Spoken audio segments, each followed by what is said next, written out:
इतिहास को हम पिछली क्लास तक पढ़ाया था, तो पाषाण काल तक पढ़ाया था कि हमें प्राग ऐतिहासिक काल कराया था। इतिहास को हमने 3 भागों में विभाजित करके पढ़ाया था। एक था प्राग ऐतिहासिक काल, दूसरा था आद्य ऐतिहासिक काल और तीसरा था ऐतिहासिक काल।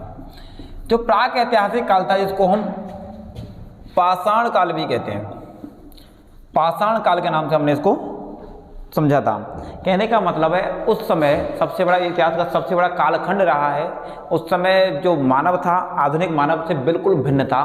आदि मानव था वो कपड़े नहीं पहनता था, कैसा रहता, उघाड़े रहता था, मतलब नंगा घूमता था। कोई मतलब नहीं था कपड़े पहनने से, क्योंकि वो आखेटक था, खाद्य संग्राहक था। उसको कोई मतलब नहीं था कि उसको कैसे रहना है। वो बड़े बड़े पत्थरों का प्रयोग करता था, तो पत्थरों का प्रयोग करता था तो पत्थरों इसे पाषाण काल कहते हैं। लेकिन पाषाण काल के अंतिम समय पे एक धातु की खोज हो गई थी, तांबा। तो तांबा धातु का प्रयोग किया था। और आद्य ऐतिहासिक काल में खोज हुई थी कांसे की, तो कांसा धातु हो गया। और ऐतिहासिक काल में लोहे की खोज हुई थी, तो लोह काल योगीन सभ्यता कहते हैं इसको। अब पाषाण काल को बताया था कि पाषाण काल को 3 भागों में बांटा गया था। 3 भागों में बांट के वो एकदम क्लियर हो गया। तो अगला इससे आता है आद्य ऐतिहासिक काल। जो आद्य ऐतिहासिक काल है, आद्य ऐतिहासिक काल को कांस्य युगीन सभ्यता के नाम से भी जाना जाता है, क्योंकि कांस्य युगीन का मतलब है कि तांबा और तांबे में लोहे की धातु का टिन मिलाकर के एक धातु बनाई थी, उसका नाम था कांसा।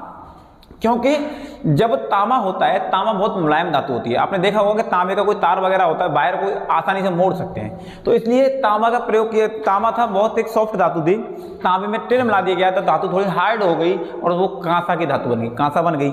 अब लोगों का देखो, हमारा देश है कृषि प्रधान देश है, हर जगह की अगर देखा जाए तो विश्व में सबसे ज़्यादा लोग खेती करते हैं। अब जब व्यक्ति खेती करेगा तो खेती के लिए उसको औजार चाहिए, तो औजार चाहिए तो सॉफ्ट औजार बनाएगा तो काम नहीं कर सकते। लेकिन अगर वो हार्ड औजार बनाएगा तो कांसे के औजार थे, तो कांसे के औजार थोड़े मजबूत होते हैं, तो उसने कांसे के औजारों का प्रयोग करना शुरू किया। जो कांस्य युगीन सभ्यता थी, जो आद्य ऐतिहासिक काल को कांस्य युग भी कहा जाता है। जो कांस्य युग था तो इसको कांस्य युगीन सभ्यता कहने लगे थे। और इस समय एक सभ्यता आई थी क्योंकि मानव थोड़ा सा विकसित हो गया था, और विकसित होने के बाद में वो खेती करना सीख ही गया था, एक जगह रहना सीख ही गया था, तो एक नगरीय सभ्यता प्रचलन में आई थी। और उस नगरीय सभ्यता का नाम था सिंधु घाटी सभ्यता। सिंधु घाटी सभ्यता कहा जाता है कि विश्व की सबसे पहली नगरीय सभ्यता थी सिंधु घाटी सभ्यता। विश्व की सबसे पहली नगरीय सभ्यता थी ये। और इसके बारे में जानेंगे, सिंधु घाटी सभ्यता क्या थी। सिंधु घाटी सभ्यता को अन्य कई नामों से भी जाना जाता है। एक इसका नाम है सिंधु सरस्वती सभ्यता। तो सिंधु सभ्यता मतलब हो गया सिंधु नदी के किनारे, और सिंधु सरस्वती मतलब का मतलब हो गया सिंधु और सरस्वती नदी के किनारे। जब सिंधु और सरस्वती नदी के किनारे की जो सभ्यता है उसको सिंधु सरस्वती कहते हैं। जो सरस्वती का मतलब है प्राचीन सरस्वती थी, जिसको घग्गर के नाम से जानते हैं, क्या आधुनिक घग्गर के नाम से जानते हैं, वो प्राचीन सरस्वती थी। तो उसको सिंधु घाटी सभ्यता भी कहा जाता है, सिंधु सरस्वती सभ्यता भी कहा जाता है। इसके बाद में इसको हड़प्पा सभ्यता भी कहा जाता है। हड़प्पा सभ्यता का मतलब है कि यहाँ जब सिंधु सभ्यता की खोज हुई थी, सबसे पहले यहाँ जानकारी करना प्राप्त हुआ था, तो सबसे पहला जो शहर खोजा गया था उसको जो शहर खोजा गया उसका नाम था हड़प्पा। तो हड़प्पा हो गया एक सिंधु घाटी हो गया, और एक हो गया सिंधु सरस्वती। ये तीनों नाम कई नामों से जाना जाता है, और तीनों नामों से जानने के बाद में इसके बारे में हम डिटेल से आगे पढ़ना शुरू करते हैं। क्योंकि सिंधु सभ्यता के बारे में कैसे हमें पता चला था, ये कैसे नगरीय सभ्यता थी उस समय, इसका समय कितना था, ये हम जानते हैं। सिंधु सभ्यता, सिंधु सभ्यता को हम डिटेल में जानते हैं। सिंधु सभ्यता के बारे में कहते हैं कि वह सभ्यता जो सिंधु और उसकी सहायक नदियों के किनारे फल फूल रही थी उसको सिंधु घाटी सभ्यता कहते हैं। जैसे मान के चलिए हम आगरा में रह रहे हैं, अगर आगरा में हम रह रहे हैं और आगरा में एक नदी बहती है, इस नदी में कोई बाढ़ आ जाए और बाढ़ आने के बाद में सब कुछ खत्म हो जाए, तो हम किस जो नदी है उसकी सभ्यता कहलाएंगे? यमुना नदी सभ्यता? यमुना नदी सभ्यता नहीं कहलाएंगे।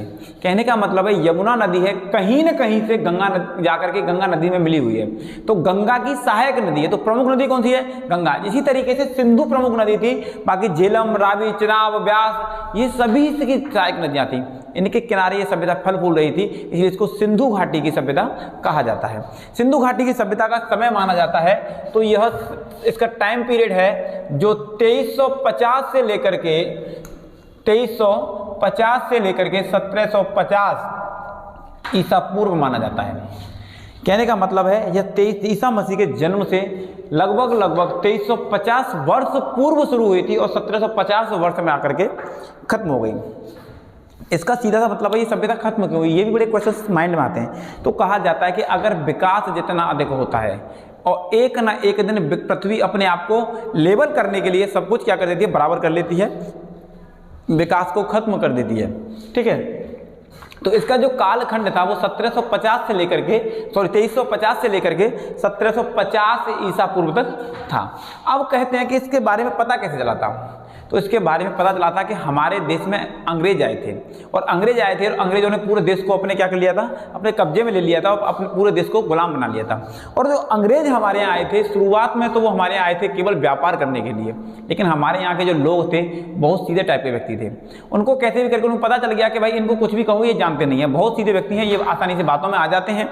तो इस तरीके से उन्होंने क्या किया कि यहाँ जाकर के अपना शासन स्थापित कर लिया। और शासन स्थापित किया था तो वो आर्थिक विदोहन के लिए किया था। आर्थिक विदोहन का मतलब था जो कुछ भी यहाँ है पृथ्वी के ऊपर और पृथ्वी के नीचे इसको लो और अपने देश में ले जाओ। जैसे मान के चलिए कहीं कोयला मिला तो कोयला निकाल लिया, कहीं सोना मिला सोना निकाल लिया, तांबा मिला तांबा निकाल लिया। तो इस तरीके से पृथ्वी के अंदर से निकाला और निकाल करके अपने देश में ले गए थे। तो इसलिए आर्थिक विदोहन के लिए आए थे और आर्थिक विदोहन के बाद में वो धीमे धीमे करके जम्मू कश्मीर की ओर बढ़ने लगे। तो जम्मू कश्मीर में जाकर के एक जगह पड़ती है, जम्मू कश्मीर जाकर के उन्होंने खुदाई करना शुरू कर दिया। खुदाई करना शुरू कर दिया तो वहाँ खुदाई किया तो वहाँ उन्होंने देखा कि कहीं ऊबड़ खाबड़ जगह थी, कहीं पत्थर नज़र आ रहे थे, कहीं ईंटें नज़र आ रही थी, कहीं देखा तो ज़मीन में मकान टाइप में नज़र आ रहा था। तो उन्होंने देखा तो यहाँ कुछ ना कुछ है, तो यहाँ कुछ ना कुछ है। तो सबसे पहले इसके बारे में जो जानकारी दी गई थी वो चार्ल्स मैसन द्वारा दी गई थी।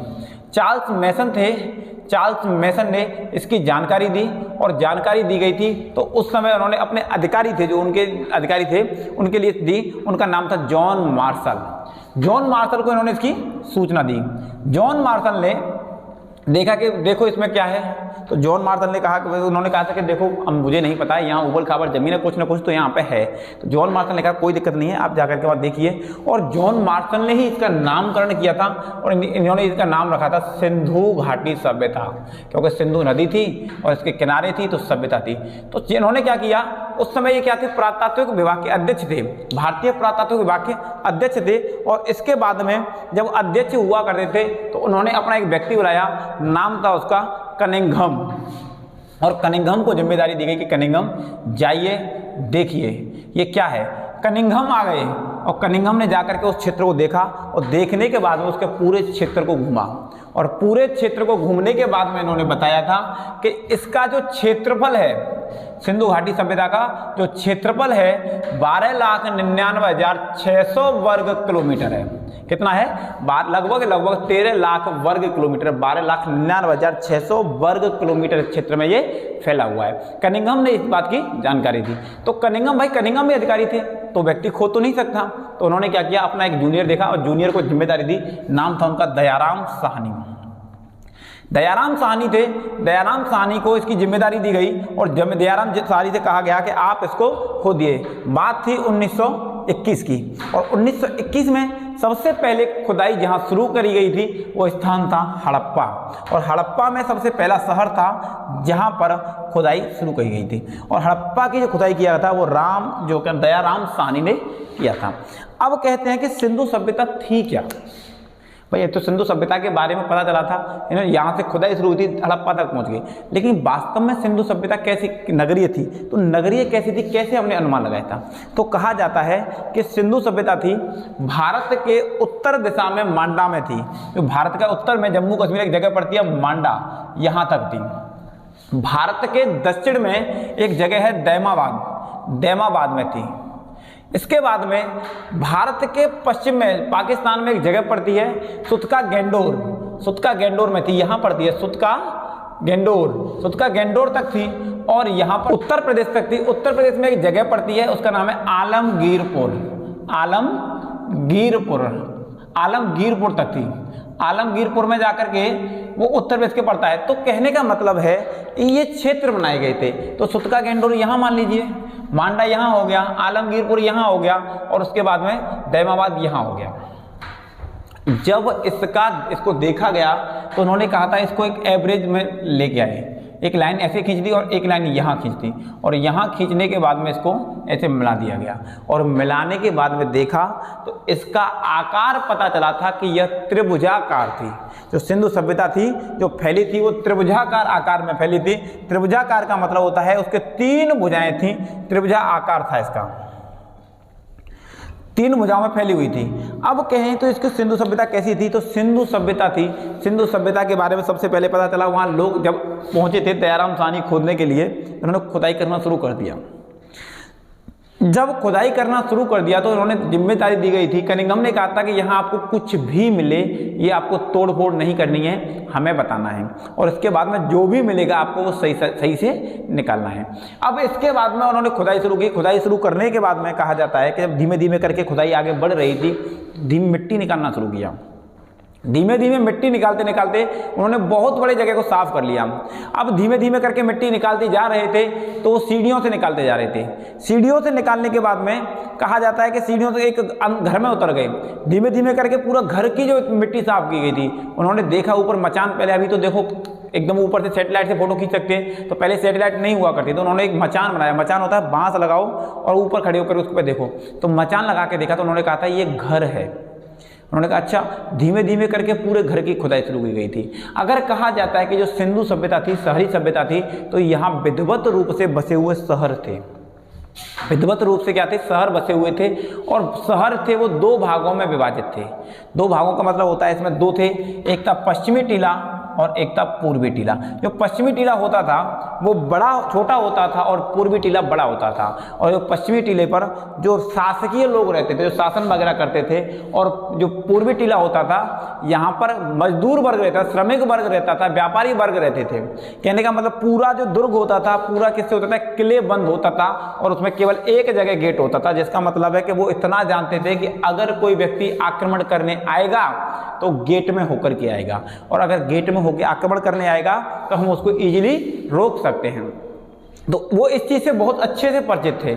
इसके बाद में एक जगह यहाँ ऐसी भी मिलती, और यहाँ इसके बाद में यहाँ सबसे बड़ी व्यवस्था ये थी कि जो इनकी सड़कें हुआ करती थी एकदम सीधी हुआ करती थी। मान के चलिए सड़क है, एकदम सीधी हुआ करती थी, चौड़ी सड़कें हुआ करती थी, और चौड़ी सड़कों के किनारे इनके सड़कों के बगल में नाले हुआ करते थे, और नाले एकदम ढके हुए होते थे। क्योंकि आपने देखा होगा कि ग्रामीण एरिया में सड़कें चौड़ी भी नहीं होती हैं, होती भी हैं तो वहाँ नालियाँ सब नहीं होती हैं, नालियाँ भी होंगी तो वो ढकी हुई नहीं मिलेंगी। कहने का मतलब वो व्यवस्थित तरीके से नहीं मिलेंगी, लेकिन यहाँ जो मिला था वो एकदम व्यवस्थित तरीके से मिला था। जो नालियां थी वो ढकी हुई थी। उसके बाद में इनके घरों के गेट हुआ करते थे।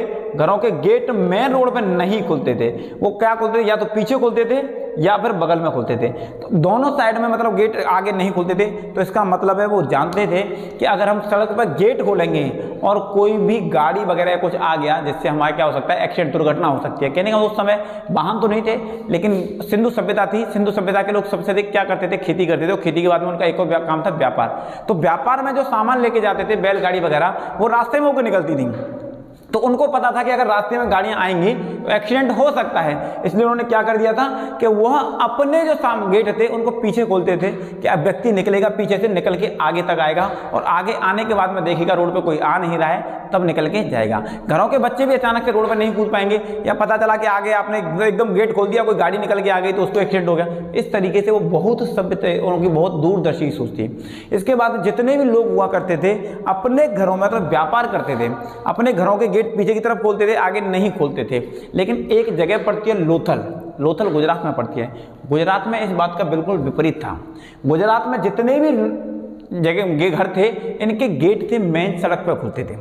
अब इसका रीजन कहा जाता है कि क्यों खुलते थे, तो गुजरात उस समय बंदरगाह था, गुजरात में गोदीवाड़ा था, बंदर था, तो वहाँ बंदरगाह था, तो वहाँ आकर के सभी जहाज रुकते थे। कहते हैं उस समय हमारा व्यापार होता था सबसे अधिक फारस से होता था। फारस का आधुनिक नाम ईरान है। फारस से व्यापार होता था। तो अगर गुजरात में वो जगह है जहाँ पर अब यहाँ बंदरगाह है, तो बंदरगाह है तो कहने का मतलब है वो व्यापार का सबसे बड़ा केंद्र रहा होगा। और हो सकता है कि वहाँ व्यापार के लिए सबसे अधिक गाड़ियाँ निकलती हों, तो उन्होंने सोच लिया हो कि भाई रास्ते में से नीचे गेट करेंगे, यहाँ से गाड़ियाँ ऊपर तक आएंगी, नहीं खींच के ला पाएँ, तो उन्होंने अपने गेट कहाँ खोले थे, सड़क पर खोले थे, जिससे कोई गाड़ी आएगी उसमें माल लादना आसान हो जाएगा और माल भर करके आराम से लेके जा सकते हैं। तो यह जो जगह थी लोथल था, सबसे पहला बंदरगाह था। जब दुनिया में बंदरगाह को जानते नहीं थे उस समय भारत में भी क्या था, एक बंदरगाह था जिसको पत्तन बोलते हैं। अगर विमान पत्तन बोलेंगे तो एयरपोर्ट हो गया, केवल पत्तन बोलेंगे तो बंदरगाह हो गया, सी पोर्ट हो गया, ठीक है, जिसको गोदीवाड़ा भी बोलते हैं। गोदीवाड़ा का मतलब होता है कि जहां जहाज आकर के खड़े हों उसको गोदीवाड़ा कहा जाता है, ठीक है। इतना हो गया। इसके बाद में यहाँ पर जो नालियाँ हुआ करती थी, जैसे नालियाँ, ये चौड़ी सड़कें होती थी, चौड़ी सड़कों के बगल में जो नालियाँ होती थी, नालियों के एक कोने पे जाकर के यहाँ मैन होल हुआ करता था। मैन होल होने के बाद में ये रास्ता में पानी दूसरी जगह निकल जाता था जो कहीं बाहर भेजा जाता था। तो यहाँ सिंधु सभ्यता, हड़प्पा सभ्यता थी। हड़प्पा सभ्यता में खोदते खोदते चल रहे थे, खोदते उन्होंने देखा एक घर निकल आया। अब घर निकलने के बाद में खोदते आगे बढ़ रहे थे, आगे बढ़ने लगे तो उन्होंने एक जगह देखी, जगह बहुत मजबूत थी तो उन्होंने देखा कि ये खोद नहीं पा रहे हैं उसको। उन्होंने कहा था कि यहाँ पत्थर है, इसको तोड़ के देखा जाए। तो उन्होंने कहा था कनिंघम ने कि इसको तोड़ना नहीं है दयाराम साहनी से, इसको क्या करना है, एकदम जगह देखो या कच्ची जगह हो तो वहाँ निकालिए। धीमे धीमे करके इसको देखते देखते इस जगह पर पहुंचे और यहाँ जाकर के जब गड्ढा खोदा और गड्ढा खोदने के बाद में देखा तो ये पूरे नाले थे। नाले का मतलब होता है नालियाँ थी, बड़े नाले होते हैं जिसका पानी के निकास की उचित व्यवस्था थी और इसको मैन होल कहा जाता है। और यहाँ से दूसरी जगह पानी निकालने की बाहर की व्यवस्था होती थी, तो मैन होल हुआ करते थे। यहाँ पे जो घर थे वो पक्के ईंट के बने थे। घर ऐसा नहीं था कि कच्ची मिट्टी के बने हो, उनके घर थे इतने सभ्य थे कि उस समय वो पक्के घर बनाते थे, ईंट के घर बना करके वो उन घरों में रहा करते थे। तो वो पक्के घरों में रहते थे। और कैसे थे उनके घर, कैसे थे उनके घर, जो दरवाजे थे पीछे की तरफ खुलते थे या बगल में खुलते थे, मेन डोर पर नहीं खुलते थे। नालियों कैसी, नालियाँ ढकी हुई थी, चौड़ी थी, इनका पानी का निकास एक जब मैन होल में गिरता, कई नालियों को पानी आकर के मैन होल में गिरता और मैन होल से कहीं बाहर को पानी को छोड़ा जाता था। यहाँ पर कई चीज़ें मिले हैं, पुरोहित आवास मिले हैं, श्रमिकों के आवास मिले हैं। और यहाँ जो सिंधु सभ्यता में प्रमुख चीज़ मिली है वो है अन्नागार और स्नानागार। अन्नागार का मतलब होता है एक अन्न भरने के लिए, कहने का मतलब जो फसल और अनाज वगैरह होती है, अनाज वगैरह भरने के लिए एक जगह बनाई जाती है, उसको अन्नागार कहा जाता है। तो अन्नागार मिला था। और एक होता है स्नानागार। स्नानागार का मतलब होता है बाथटब, देखा है बाथटब, जिसको अपना मिनी स्विमिंग पूल मान लो अपने घर वगैरह के लिए, स्नानागार मिला है। तो यह दो सबसे बड़ी इमारत मिली है, एक तो स्नानागार और दूसरा अन्नागार। तो जो हड़प्पा सभ्यता थी, हड़प्पा सभ्यता की खोज दयाराम साहनी ने करी थी और यह दयाराम साहनी ने खोजी थी। तो 1921 में इसकी शुरुआत किया गया था। 1921 में इसकी शुरुआत किया गया था। तो यहाँ कई हमें अच्छे अच्छे साक्ष्य मिले थे। कहा जाता है कि सिंधु सभ्यता थी, यहाँ पर हमें कोई लिखित साक्ष्य तो मिला था लेकिन इसको आज तक पढ़ा नहीं गया है, क्योंकि यहाँ की जो लिपि थी उसको आज तक कोई समझ नहीं पाया है। तो यहाँ पर इसके बारे में हमें पता नहीं है क्या लिखा है। अब उसके बारे में पता नहीं है तो हम किसी भी चीज़ को वहाँ पढ़ के नहीं बता सकते, लेकिन उसको हम समझ के एक महसूस करके हाँ ये क्या हो सकता है हम इजीली बता सकते हैं। जो हड़प्पा सभ्यता में सबसे अधिक मात्रा में शव मिले थे, कंकाल मिले थे। उन कंकालों को देख करके अंदाजा लगाया जाता है, कुछ वैज्ञानिक कहते हैं, कुछ इतिहासकार भी कहते हैं कि यहाँ 4 प्रजातियों के लोग रहा करते थे। तो उन सभ्यताओं कंकाल को देख करके कहते हैं, यहाँ कंकालों के लिए एक और जगह थी, मोहनजोदड़ो बहुत फेमस जगह थी। मोहनजोदड़ो का मतलब है कि वहाँ मृतकों का टीला था, मृतकों का टीला मोहनजोदड़ो को कहते हैं। तो वहाँ सबसे अधिक मात्रा में मृतकों के क्या मिले थे, शव मिले थे, शव के ढेर मिले थे, बहुत अधिक मात्रा में कंकाल मिले थे। तो यहाँ पर जो जगह थी, तो यहाँ स्त्रियों का सम्मान बहुत अधिक मात्रा में होता था। अब आप ये कहोगे कि सम्मान होता था, कैसे पता चला कि स्त्रियों का सम्मान होता था? तो आप एक चीज़ को सोचिए, अगर कोई भी जगह हो और जहाँ पर हम कोई मान के चलो मूर्ति वगैरह मिल जाए तो उससे अनुमान लगा सकते हैं कि यहाँ ये देवी की मूर्ति हो सकती है, ये हनुमान जी की मूर्ति हो सकती है, ये शिव शंकर की मूर्ति हो सकती है, ये हम एवरेज लगा सकते हैं। तो इसका मतलब है वहाँ जो हमें मूर्ति मिली थी वो एक देवी की मिली थी। देवी का मतलब उसका नाम दे दिया गया मातृ देवी। हम क्या होगा, उसका वहाँ लिखा हमें मिला नहीं था तो हमने एक एवरेज नाम रख दिया मातृ देवी। तो मातृ देवी का मतलब है कि वहाँ जो देवी मिली थी उस देवी के अनुसार हमने एवरेज लगाया था कि यहाँ पर सबसे ज़्यादा पूजा होती, जो ये सत्ता थी मातृ सत्तात्मक थी। कहने का मतलब है औरतों की वहाँ बहुत इज्जत की जाती थी। तो मातृ सत्तात्मक शासन हुआ करता था यहाँ पे। इसके बाद में यहाँ पर जो लोग होते थे उनका मेन व्यवसाय क्या था, खेती करना था, और खेती में जो फसल ज़्यादा उगाई जाती थी उसका विदेशों में व्यापार करना था। इसके बाद में यहाँ जो मुद्राएं चलती थी वो मिट्टी की मुद्रा हुआ करती थी। मिट्टी का मतलब उनको मिट्टी की मुद्रा होती थी और मिट्टी की मुद्राओं से यहाँ पे क्या करते थे, वो व्यापार किया करते थे। अगर कहा जाता है कि यहाँ के जो लोग थे, शिल्पकार और बुनकर वगैरह थे, ऐसे काम करते थे, और किसान वगैरह थे, तो वो लोग अपने खेती वगैरह का काम किया करते थे।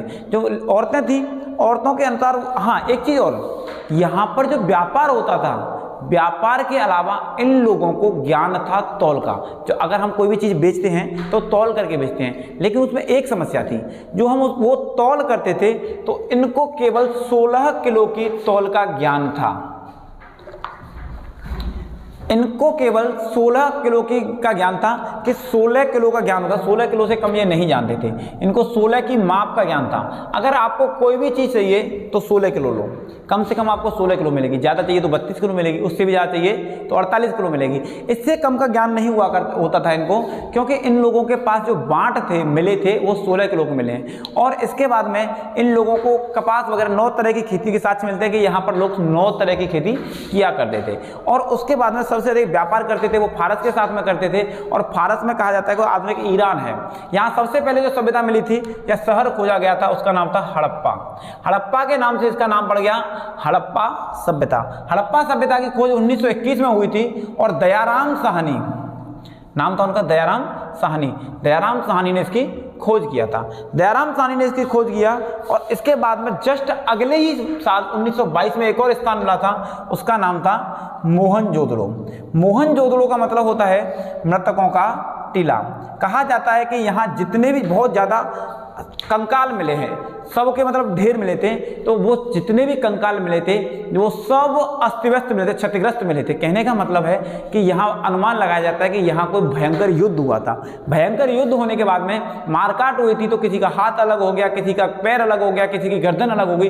इस तरीके से क्षतिग्रस्त क्या मिले हैं, कंकाल मिले हैं, इसलिए इसको मोहनजोदड़ो कहा जाता है। इसके बाद में एक और अफवाह इसके बारे में है, कहा जाता है कि इसके ऊपर मूवी बनी है, कि मोहनजोदड़ो में या सिंधु नदी के किनारे था, और सिंधु नदी के किनारे एक बार किसी ने कहा था कि सिंधु नदी में सोना पाया जाता है, तो उन्होंने सिंधु नदी पर क्या लगा दिया, बांध लगा दिया। बांध लगाने के बाद में सिंधु नदी का पानी रोक दिया, और जिससे वो नदी में से सोना निकाल सकें। लेकिन उसी समय बांध कमजोर हो जाता है। कमजोर होने के बाद में बांध टूट जाता है, और पानी एकदम बहुत स्पीड से जाता है, जिसमें अनेक लोग मारे जाते हैं। कुछ लोग कहते हैं कि उस समय पर वैदिक सभ्यता का शुरुआत होने वाला था, और आर्य आए थे। आर्य थे जो मध्य एशिया से आए थे, क्योंकि जितने भी लोग भाग करके भारत की तरफ आए हैं वो मध्य एशिया की तरफ से आए हैं। तो आर्य थे, मध्य एशिया से आए थे, वो ग्रामीण थे, और इन्होंने आकर के यहाँ आक्रमण कर दिया, और आक्रमण करने के बाद में बहुत अधिक लोगों को यहाँ मार दिया। या बहुत अधिक मात्रा में लोग मारे गए, तो बहुत से लोगों को काट पीट दिया था, किसी का हाथ कट गया, किसी का पैर कट गया, बहुत तरीके से क्षतिग्रस्त सब हो गए थे। तो ऐसा भी कहा जाता है। लेकिन यहाँ मेन ठोस रीजन पाया जाता है, तो कोई कहता है यहाँ भयंकर 7 बाढ़ आई थी, सिंधु सभ्यता खत्म होने का कारण था। यहाँ 7 बाढ़ आई थी। कोई कहता है कि यहाँ का पर्यावरण चेंज हो गया, तो इस वजह से यहाँ पर सूखा पड़ गया, इसलिए खत्म हो गया। कोई कहता है यहाँ जो आर्य थे उन्होंने आक्रमण कर दिया, आर्यों के आक्रमण की वजह से सिंधु सभ्यता खत्म हुई। लेकिन वास्तविक रीजन देखा जाए कि जो बाढ़ आती है ना, तो बाढ़ अपने साथ में सबसे ज़्यादा क्या लेके आती है, मिट्टी लेके आती है। और जहाँ सिंधु सभ्यता के घर मिले हैं वहाँ क्या था, सब घरों में मिट्टी भरी हुई थी। अब मान के चलो बाढ़ आ जाए और इस बिल्डिंग में पानी भर जाए। अब इस बिल्डिंग में पानी भर जाएगा तो पूरी बिल्डिंग में पानी तो धीमे धीमे करके सूख जाएगा, लेकिन उसके साथ में जो मिट्टी आएगी वो यहीं की यहीं रह जाएगी। तो इससे पता चलता है इस बात का कि जो बाढ़ आती है तो एकदम साइलेंट प्रलय होती है, बहुत अधिक तेजी से पानी आता है और उसमें सब लोग डूब के मर जाते हैं, पता भी नहीं चल पाता। तो यही सिस्टम था, और इसी अनुसार एवरेज लगा के या अनुमानतः मान करके ये मान लिया गया था कि बाढ़ के कारण ही सिंधु सभ्यता नष्ट हुई थी। सिंधु सभ्यता में बहुत शहर पाए गए थे, उनमें प्रमुख शहर था हड़प्पा है, मोहनजोदड़ो है, धौलावीरा है, राखीगढ़ी है, लोथल है, इसमें कई जगह पाए थे। अगर देखा जाए तो ये जितने भी जगह हैं किसी न किसी नदी के किनारे बसे हुए हैं। जो इसके लिए एक था सम बराबर एड। तो कहने का मतलब है कि जो एक ट्रिक थी, जो सुतका गेंडोर है वो दास्क नदी के किनारे बसा हुआ है। ठीक है। जो सुतका गेंडोल पाकिस्तान में वो किस नदी के किनारे है? दास नदी के किनारे बसा हुआ है। इसके बाद में जो मांडा है, मांडा वो चेनाब नदी के किनारे बसा हुआ है। चेनाब नदी जम्मू कश्मीर में बहती है, तो चेनाब नदी के किनारे बसा हुआ है, ठीक है। ये दास क्या है? नदी। अब इसके बाद में आलमगीरपुर आता है। क्या आता है? आलमगीरपुर आता है। आलमगीरपुर देखो एक उत्तर प्रदेश में, दिल्ली से अगर आप मेरठ की तरफ जाओगे तो यहाँ पड़ता है। आलमगीरपुर दिल्ली के और बिल्कुल उत्तर प्रदेश के बॉर्डर पर मिलता है, तो यहाँ है। और उसके बाद में दैमाबाद है। दैमाबाद है प्रवरा नदी के किनारे है। प्रवरा नदी को आधुनिक रूप में गोदावरी नदी के नाम से जाना जाता है। तो यहाँ तो हो गया। अच्छा, आलमगीरपुर रह गया। जो आलमगीरपुर है हिंडन नदी के किनारे है। ये किस नदी के किनारे? हिंडन नदी। हिंडन नदी के किनारे आलमगीरपुर बसा हुआ है। ये चारों इस नदियों के किनारे बसे हुए थे। और नदियों के अलावा जहाँ ये नदियाँ थी, कहीं ना कहीं ये इधर से जो नदी निकली सिंधु सभ्यता की नदी थी, तो सिंधु नदी में मिली। और क्योंकि वहाँ झेलम, चिनाब, रावी, व्यास सभी आकर एक एक करके किसमें आके मिली थी? सिंधु नदी में आकर के मिली थी। जितने भी जो साक्ष्य मिले हैं तो इस क्षेत्र में मिले हैं। इसमें 350 से अधिक शहर मिले थे और मिले हैं, और 350 में 200 शहर अकेले गुजरात में मिले हैं। तो कहने का मतलब सबसे अधिक जो विस्तार था, उसका सबसे अधिक शहर थे, वो केवल और केवल गुजरात में मिले हैं। और गुजरात में ही सबसे पहला क्या मिला गया है? बंदरगाह मिला है। इसको गोदीवाड़ा कहा जाता है। तो यहाँ तक के जितने शहर थे, तो एक एक करके हम इन शहरों को जानते हैं। सबसे पहला शहर है हड़प्पा, दूसरा था मोहनजोदड़ो। हड़प्पा की खोज 1921 में की थी, दयाराम साहनी ने किया था। दयाराम साहनी के बाद में कहा जाता है कि यहाँ जो हड़प्पा था, हड़प्पा रावी नदी के किनारे था। किस नदी के किनारे था? रावी नदी के किनारे था। और रावी नदी है वो माउंट गोमरी जिला पड़ता है। माउंट गोमरी